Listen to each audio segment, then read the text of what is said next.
Howdy YouTube, and welcome to another episode of the Gunman. So this video here is the unveiling of the Gunman DV1. This spray gun has been in the works for quite some time. It took quite a lot of work in the background to make this happen, but we're here now, and isn't it beautiful? So yeah, the spray gun underneath it is a DV1, and it is available in all the standard setups that you would expect. But to add a little bit of value, we've decided to add an extra fluid tip with it. So this gun here does come with the 1.2 and the 1.3. It's available in the base coat and clear coat setup. So you've got the B+ air cap for base coat. You've also got the two different clear coat setup options. So that's the C1 and C2. My personal preference is the C2 these days, but there was a point where I was preferring the 1.2 and the C1. So that's obviously going to depend on the finish that you're looking for and the clear coat that you've got. But I would say for most people in the automotive smash repair industry, C2 would be what you're looking for. It's more comparable to the TE20 if you're still using a Pro Light. C1 would be closer to the TE10. It also comes in digital or non-digital, but these days I've definitely been leaning towards the digital. A few reasons: they're a lot cheaper than what they used to be. They're only an extra $100 to get that digital, and with the analog gauges that you put down the base of the gun, they've got springs in them, and every time you plug them into the air, if you don't zero that pressure out, that's a lot of air pressure going onto that spring. They can stretch over time, so they can gradually give you inaccurate readings. But one thing that I noticed was with the two 1.3mm fluid tips, I actually noticed that the base coat one appeared to be slightly bigger. So one thing with the DV1s is they do actually put the B and C on the base coat and clear coat fluid tip. So coming from the Pro Light, they had one fluid tip that would go across all air caps. But with the DV1, they recommend a specific clear coat fluid tip and a specific base coat fluid tip. But one thing that we're going to do for Aussies only is we're going to give a Gunman spray suit and a cleaning kit. So one of those cleaning kits is going to come out, and a Gunman edition spray suit for you. So just to sweeten up the deal, and remember, you do get the two fluid tips, so it's actually a pretty good deal if you ask me. But either way, let's get straight into the spray booth and paint this job. So this is actually my last job for the year. It was perfect timing. These guns came in when I was halfway through painting one of these jobs. So I just got the base coat down on the body of this car, and then the guns came in. I'm like, oh, perfect. So I can finish off the year using the Gunman edition DV1, and then I can make a video on it. So the base coat that I'm using here is PPG EnviroBase, and I like to put the one visit activator in it where possible.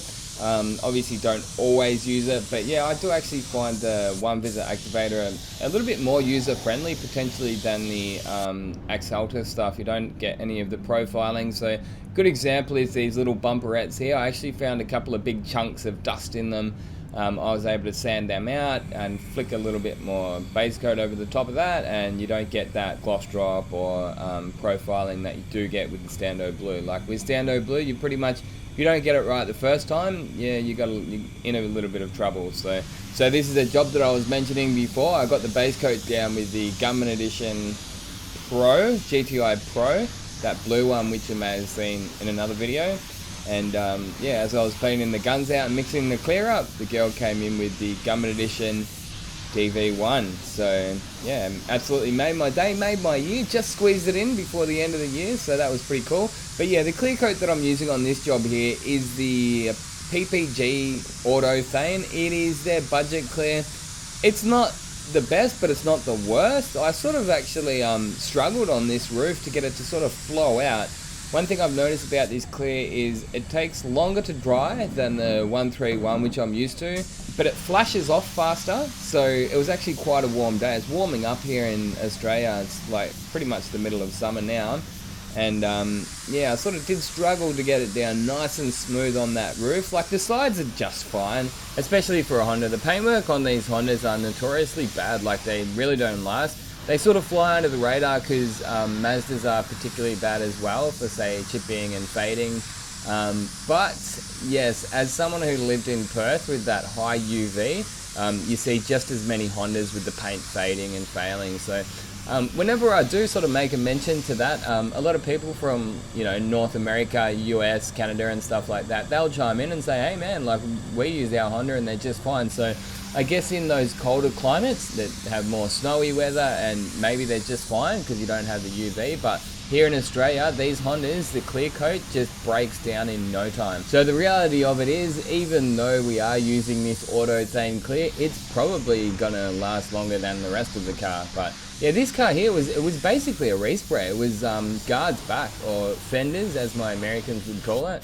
Fenders back. But yeah, the through cure of the auto-thane, it's definitely not as good or as fast as the 131 clear. The 131 is definitely worth the extra money, especially on your own car. In saying that, I actually did put some auto-thane on the tailgate of my own Corolla, and that was a good 3 years ago. I actually did do a video on that, and that's holding up just fine. So look, there is that, but look, if I had the choice, I would, I'd be happy to spend that extra little bit of dollars on the 131 clear coat, because it's the final finish. You know, you can potentially save a little bit of money on your primers here and there need be, but you know, if I was doing a respray on my own car, I would want the premium clear coat on it. One thing I've been doing these days is sort of changing the settings up a little bit for clear coat. So full fan, full fluid still, but I'll just change that pressure on the first coat compared to the second coat. So I'll go high pressure on the first coat and then lower that pressure down a little bit on the second coat, and I find that that sort of helps introduce less orange peel. But yeah, one thing I'm keen on these days is matching the orange peel. There's no use in getting half of the car dead flat, or even with a chunky orange peel, when the rest of the car has like a fine orange peel in it. But yeah, on the clear coat, this is the auto-thane of course, and I find it way better, like not just a little bit better, far better than some of the PPG premium clears. I struggled with PPG clears for so long. Like the 136, that stuff never dries. Like it stays gummy for, I'm talking years. Like it actually never dries. It goes on thick, chunky and orange peely. The 105, that dries fast, but then it goes on orange peely unless you spray it a very specific way, and it will also run, and when it does run, it will go big. But look, ultimately, the way I look at those kind of things is they were challenges to overcome. They weren't definitely anything that was going to beat me, but there is also like sort of a limit to what you can get with certain products. So yeah, the importance of a good clear coat definitely has been highlighted to me in the last few years. But that's about it guys. Hopefully you got something out of this video, and yeah, I guess this video nearly turned into a bit of a clear coat review, but hopefully you enjoyed it. Hopefully you got something out of it, and if you want to go and support this show, getting yourself a Gunman Edition DV1 is the best way to do so these days. And as I say, our Aussie viewers are going to be getting a Gunman spray suit and a 22-piece spray gun cleaning kit if you get one of these DV1s. Until next time, get out there and paint some shit. Gunman out.